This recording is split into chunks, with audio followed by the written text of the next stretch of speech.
Hi friends அனைவருக்குமே வணக்கம்.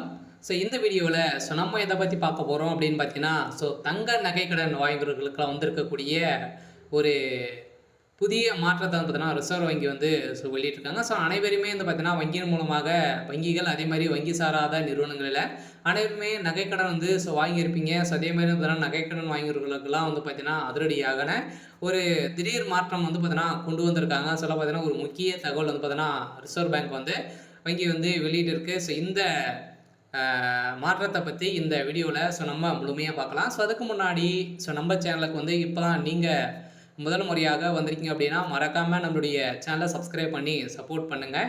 வாங்க வீடியோக்குள்ளே போகலாம். வந்து பார்த்தீங்கன்னா ஏற்கனவே அக்டோபர் 1ஆம் தேதியில் பார்த்தீங்கன்னா ஒரு சில ரூல்ஸுகள்லாம் வந்து ரிசர்வ் பேங்க் வந்து வெளியிட்டு இருந்தாங்க. இந்த ரூல்ஸின் பிரகாரம் இப்போ அதிரடியாக நகைக்கடன் வந்து பார்த்தீங்கன்னா முக்கிய தகவலை வந்து ரிசர்வ் பேங்க் வந்து வெளியிட்டிருக்காங்க. வாடிக்கையாளர்களுக்கு கடனை வந்து நீங்கள் வந்து வங்கி மூலம் வாங்கிருக்கக்கூடிய நீங்கள் வந்து நகைக்கடன் வந்து வாங்கியிருக்கீங்க அப்படின்னா நீங்கள் வந்து பார்த்தீங்கன்னா கடனை வந்து செலுத்த தவறினால் நகைக்கடன்களை வந்து ஏலம் விடுவதே நடைமுறை. அனைவருக்குமே தெரியும், நம்ம வந்து நகைக்கடன் வந்து வாங்கியிருப்பீங்க வங்கியில் மூலமும் அதே மாதிரி நகை அடமானம் வாங்கியிருக்கக்கூடிய நிலையில் வந்து நம்ம வந்து வைத்திருப்போம்.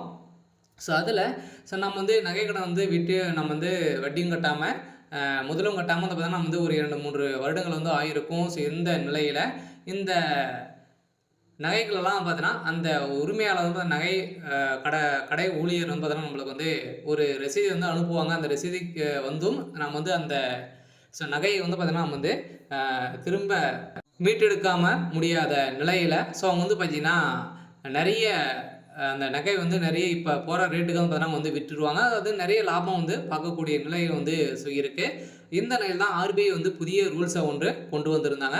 இந்த நகைகள் அனையுமே வந்து பார்த்தீங்கன்னா அதற்கு முன்னுரிமை வந்து அதற்கு உரிமையாளரிடம் வந்து முறையான அறிவிக்க வேண்டும். அதே மாதிரி இருப்பு விலை வந்து நகையின் மதிப்பில் 90% இருக்க வேண்டும். 2 ஏலங்கள் வந்து தோல்வியற்ற பிறகு இருப்பு விலையோட 85% ஆக குறைக்கலாம். ஏலத்தில் கூடுதலாக கிடைக்கும் தொகையை வந்து 7 நாட்களுக்குள்ள கடன் வாங்கியரிடம் கொடுக்க வேண்டும் அப்படின்ற மாதிரி வந்து பார்த்தீங்கன்னா அதிரடியான ஒரு ரிசர்வ் பேங்க் வந்து பார்த்தீங்கன்னா ஒரு புதிய அறிவிப்பை கொண்டு வந்திருக்காங்க. பார்த்தீங்கன்னா நம்ம வந்து நகை வைத்து நம்ம வந்து அமௌண்ட்டு வந்து கட்ட முடியாமல் விட்டுருவோம். அது வந்து ஏலத்துக்கு வந்து போயிடும். அந்த ஏலத்தில் அவங்க வந்து விட்டுருவாங்க. பார்த்தீங்கன்னா அந்த ஏலத்தில் அதிகமாக விற்கப்பட்டால் அந்த அமௌண்ட்டை வந்து பார்த்தீங்கன்னா 7 நாட்களுக்கு நம்மளுக்கு வந்து அவங்க வந்து அமௌண்ட்டை வந்து கொடுக்கணும். அப்படி கொடுக்கல அப்படின்னா ஒவ்வொரு நாளைக்கும் 5000 ரூபாய் வந்து பார்த்தீங்கன்னா அவங்க வந்து அபராத தொகையாக வந்து இந்த நகையினுடைய உரிமையாளருக்கு வந்து அவங்க வந்து கொடுக்கணும் அப்படின்ற மாதிரி புதிய ரூல்ஸை ஆர்பிஐ வந்து கொண்டு வந்திருக்காங்க. மீதி இருக்கக்கூடிய நிறைய விதமான ரூல்ஸுகளும் இந்த மந்தில் வந்து பார்த்தீங்கன்னா நம்மளுக்கு வந்து கொடுத்துருக்காங்க. என்னென்ன நகை வாங்குறவர்களுக்கெல்லாம் பார்த்தீங்கன்னா ஒரு சாக்கடிக்கூடிய விதத்தில் ஒரு மிகப்பெரிய அறிவிப்பெல்லாம் வந்து வந்திருக்கு. இதை பற்றி இந்த வீடியோவில் நம்ம முழுமையாக பார்க்கலாம்.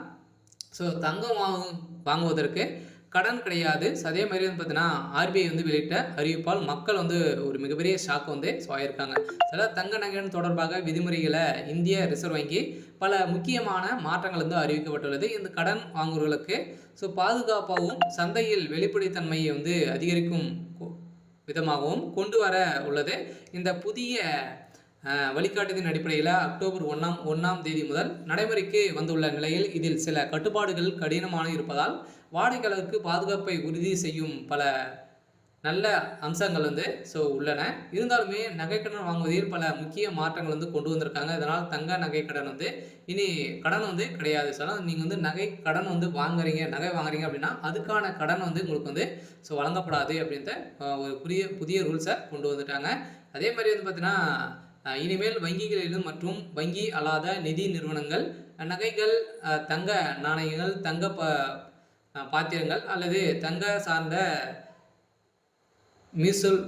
மீசல்கள், பண்டுகள் மற்றும் என எந்த வகையில் சேர்ந்தாலும் தங்க வாங்குவர்களுக்கு கடன் வழங்க தடை செய்யப்பட்டுள்ளது. இந்த கடன் வசதிகளை மக்கள் பல்வேறு தேவைகளுக்கு மட்டுமே பயன்படுத்த முடியும் அப்படின்ற ஒரு புதிய ரூல்ஸாகவும் கொண்டு வந்திருக்காங்க. இந்த கடனில் அளவு குறைந்து ஏப்ரல் 1, 2026 முதல் தங்கத்தின் மொத்த மதிப்பிற்கு எல்டிடிவி லோன் டு வேல்யூ வந்து பார்த்தீங்கன்னா நம்மளுக்கு வந்து ஏற்ப வழங்கப்படும் என கடன் தொகையான வரம்பு 3 அடுக்குகளாக பிரிக்கப்பட்டுள்ளது. இதன் மூலம் கடன் தொகை வந்து ஏற்ப தங்க மதிப்பில் எவ்வளவு சதவீதம் வந்து கடனாக பெற முடியும் என்பது குறையும்.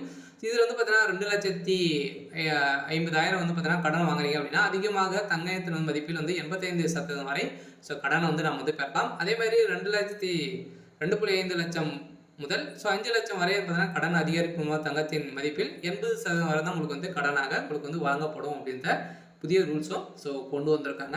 அதே மாதிரி 5 லட்சத்துக்கு மேலே போகுது அப்படின்னா ஸோ 25 வருஷம் தான் உங்களுக்கு வந்து கடன் வந்து வழங்க முடியும் அப்படின்ற ஸோ வந்து கொண்டு வந்துட்டாங்க. அதெல்லாம் உங்களிடம் வந்து பார்த்தீங்கன்னா ரூபாய் 1 லட்சம் மதிப்புள்ள தங்கம் வந்து இருந்தது. நீங்கள் 2,50,000 லட்சம் வரை வந்து கடன் வரம்புக்குள் ஸோ வந்தால் உங்களுக்கு 85 ரூபாய் கடன் வந்து பார்த்தீங்கன்னா உங்களுக்கு வந்து கிடைக்கும் அப்படின்ற ஸோ கொண்டு வந்ததுக்கான சில இந்த ரூல்ஸின் பிரகாரம் பார்த்தீங்கன்னா அதிரடியாக நிறைய விதமான மாற்றங்களாக வந்து இதில் வந்து கொண்டு வந்திருக்காங்க. அதனால் புல்லட் ரிஸ்பேண்ட் முறையில் ஸோ மாற்றம் வட்டி விகிதம் மற்றும் அசல் தொகை வந்து கடன் காலத்தின் முடிவில் ஒரே தவணையாக செலுத்தும் நிலையில் புல்லட் ரீபேமெண்ட் திட்டத்தின் கீழ் கடன் வாங்குபவர்களுக்கு இனி அசல் மற்றும் வட்டி இரண்டையுமே 12 மாதங்களுக்குள் முழுமையாக செலுத்த வேண்டும். ஸோ அப்படி இல்லை அப்படின்னா ஸோ உங்களுடைய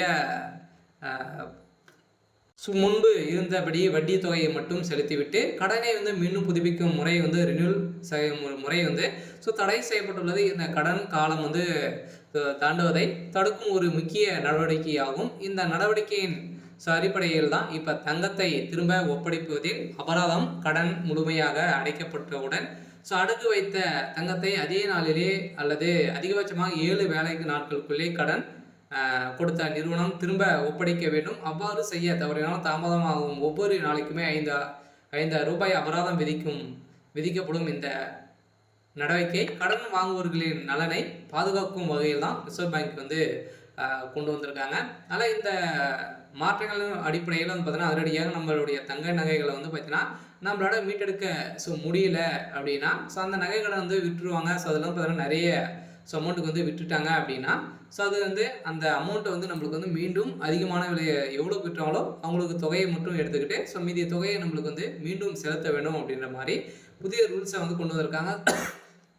ஸோ இந்த ரூல்ஸுக்கெல்லாம் பார்த்தீங்கன்னா ஸோ வங்கிகளுக்கு ஸோ அனைத்துக்குமே வந்து பொருந்தும். வங்கி அல்லது வங்கி அல்லாத நிறுவனங்கள் நிறைய இருக்கு இல்லையா, ஸோ அடகு கடையெல்லாம் வந்து இருக்குது. அந்த வங்கிகள் அனைத்துக்குமே வந்து ஸோ இது வந்து பொருந்தும். ஸோ பார்த்தீங்கன்னா நிறைய அடகு கடையெல்லாம் வந்து வைத்து அனைவருமே மக்கள் வந்து நிறைய பேர் வந்து பின்னாடி வந்து ஏற்படுத்தியிருக்காங்க. இந்த நிலையை தான் ஒரு மக்களை அனைவருமே காப்பாற்றும் விதத்தில் ரிசர்வ் பேங்க்கு புதிய மாற்றங்கள் கொண்டு வந்திருக்காங்க. அதனால் அனைவருக்குமே தெரிஞ்சுக்கக்கூடிய ஒரு மிகப்பெரிய ஒரு மாற்றங்களை தான் வந்து ஸோ இருந்திருக்கு. சில பார்த்தீங்கன்னா நிறைய விதமான தங்க நகைகள்லாம் பார்த்தீங்கன்னா நிறைய விதமான மாற்றங்கள்லாம் வருது. நிறைய பேர் இந்தியன் பேங்க் நிறைய வங்கி மூலமாக வைத்திருக்கீங்க. ஸோ அந்த நகைகள் அனைத்துக்குமே வந்து பார்த்தீங்கன்னா ஒரு சில மாற்றங்கள் வந்து வந்திருக்கு. சரி, ஓகே. ஸோ இன்னைக்கான ஸோ அப்டேட் வந்து இதுதான். ஸோ மறக்காமல் நம்மளுடைய சேனலை சப்ஸ்கிரைப் பண்ணி சப்போர்ட் பண்ணுங்கள். தேங்க்யூ.